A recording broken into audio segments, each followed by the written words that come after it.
are way up, we up there, way up, still up there, way up, we up there, way up, and you like.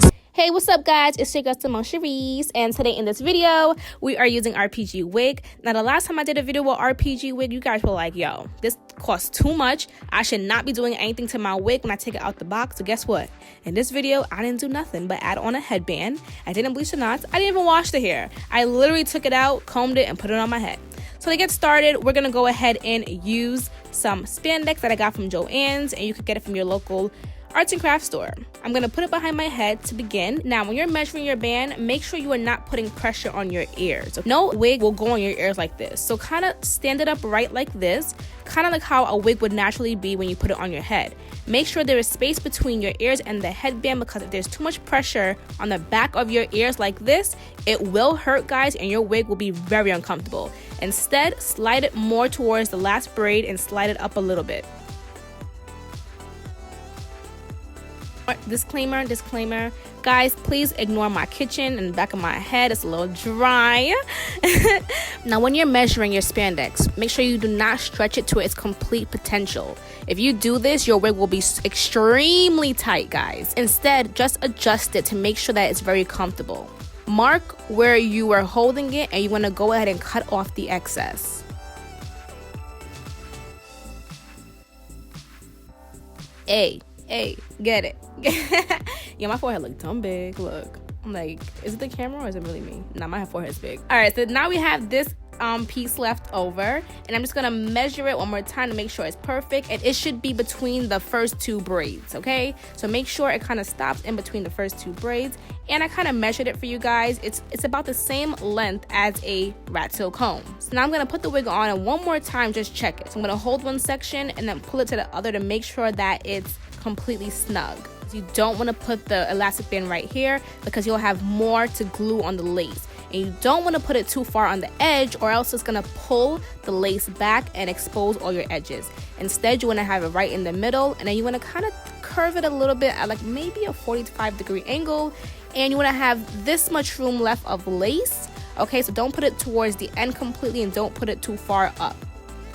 Now I'm going to go ahead and just sew the elastic band to the lace, and I'm just doing a couple of loops through this. I'm not going to go nuts. You can go nuts if you want. Just put enough where it's snug and it's going to lay flat. Use your judgment. I'm just going to knot it 3 times and then go on to the other side. Again, I'm putting it in the middle, and then I'm going to slant it a little bit. And I slant it so that it can kind of not rest on the back of my ears. That's pretty much the reason why I say I slant it. And now I'm just gonna go ahead and sew right through it. I pretty much went through the lace and I went through the elastic. This part I kind of slowed down a little bit for you guys, just in case some people will have a problem or an issue with sewing. You can kind of see what I'm doing, and then I'm gonna go ahead and speed it up a little bit more so we can go ahead and brush through this part.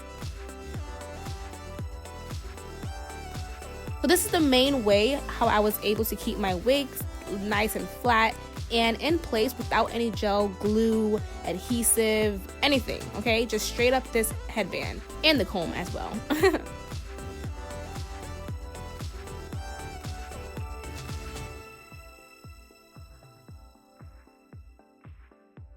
So I'm just gonna cut it, and then I'm gonna knot it 3 times once again.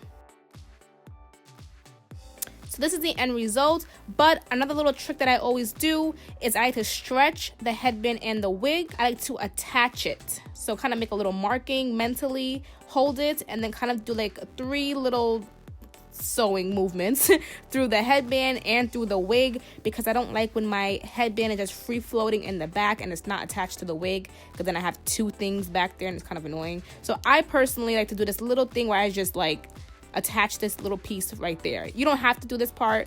This is totally optional, but this is what I do. So I like my wigs to be 100% comfortable.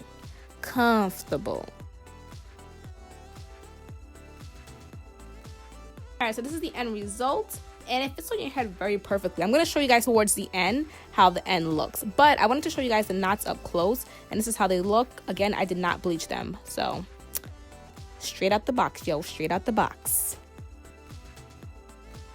So this is how it looks when it's on, And if you want, you can gel that section right there.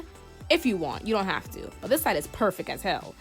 The reason why it's not on properly because I like my side part to be a little bit like deeper, so I kind of, you know, turn the wig a little bit. But yeah, now I'm gonna go ahead, I'm just gonna tweeze the part a little bit. You don't have to do this, but take a very thin layer, guys. We don't want to look like we're parting the Red Sea. Take a very thin layer, and if it looks like it's too thick, use your comb to pull out some extra strands like I do, because I can't have my part looking cray. Now I'm gonna use a tweezer. I never use a tweezer, guys. I always use my Kiss one, but I couldn't find it, so I went ahead and used this one. And I'm just pulling out all the strands that I have held in my hand. And then that part right there is not a bald spot, so do not come for me in the comments, but I purposely do that. It makes it look more natural for me. And I wanted my part to be a little bit more straighter, so I went in and picked up a few like strands that were just hanging around, and I just plucked them to make it look a little bit more straighter. So this plucking part right here is totally optional. You don't gotta do this, but I wanted to do it. So, and I'm just using my hot comb to kind of give my hair a little bit more volume and let the front kind of fall nice and nice. So this is the end result, guys. Again, this is me taking the wig straight out of the box. No bleaching, no manipulating, nothing. Well, besides the part, no manipulating, nothing. Okay, this is how the back looks, and this is how you can get your wig to kind of go in a low ponytail or a high ponytail, kind of with just the headband. So that's kind of how I do it. It's kind of a quick way of faking it, but not faking it, if that makes sense. And yeah, this is the end result, guys. I'll have all the information for you guys down below, and I hope you guys enjoyed this video. Let me stop. I'll see you guys. Bye.